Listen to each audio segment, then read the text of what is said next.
बस ये दिया हुआ है कि एक सॉलिड स्फीयर मतलब कि उसको हम लोगों ने आगे मतलब कि आगे की तरफ स्पीड दिया हुआ है वी नॉट, और एंटी क्लॉकवाइज बेसिकली सेंस में एंगुलर स्पीड दिया हुआ है omega equal to v naught by 2r। ठीक है, तो आप देखेंगे कि बॉटम ऑफ द पॉइंट है वो ग्राउंड के रेस्पेक्ट में फॉरवर्ड डायरेक्शन में मूव कर रहा है,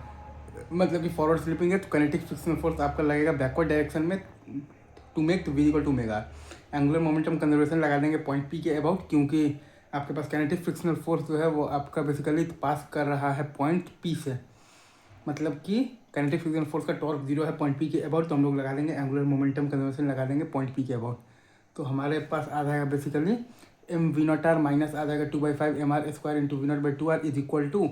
और जब प्योर रोलिंग स्टार्ट हो जाएगा तब हम लोग लिखते हैं like system ground is equal to system C M plus C M ground, और प्योर रोलिंग अगर स्टार्ट हो गया है फाइनल स्टेट में तो V equal to omega R होगा, तो 2/5 mr² into V by R और plus M V R 7/5 M V R, तो ये इज इक्वल टू आ जाएगा हमारे पास 7/5 इंटू एम इंटू तो V of the pure rolling into are, तो वी प्योर रोलिंग आपके पास आ जाएगा 4 वी नॉट बाई 7 और ओमेगा प्योर रोलिंग आपके पास आ जाएगा 4 वी नॉट बाई 7। और आप बेसिकली तो V at any time T आप लिखिएगा basically V naught minus mu G T is equal to omega at any time T आता है आपके पास basically alpha is equal to होता है आपके पास टॉर्क बाई आई, तो mu M G R by I आता है आपके पास 2/5 mr² इंटू टी, और माइनस ये आपके पास है बेसिकली इनिशियल ओमेगा नॉट है आपके पास, तो वी नॉट और बाई है मतलब कि आपके पास 2r इंटू आर, तो यहाँ से भी आप देखिएगा तो आपके पास टाइम का वैल्यू आ रहा है 3 we naught by 7 mu G, तो वी पी आर आपके पास आ रहा है 4 वी नॉट बाई 7, और आपके पास बेसिकली ओमेगा पी आर आपके पास आ रहा है basically 4 v naught by 7 R easy.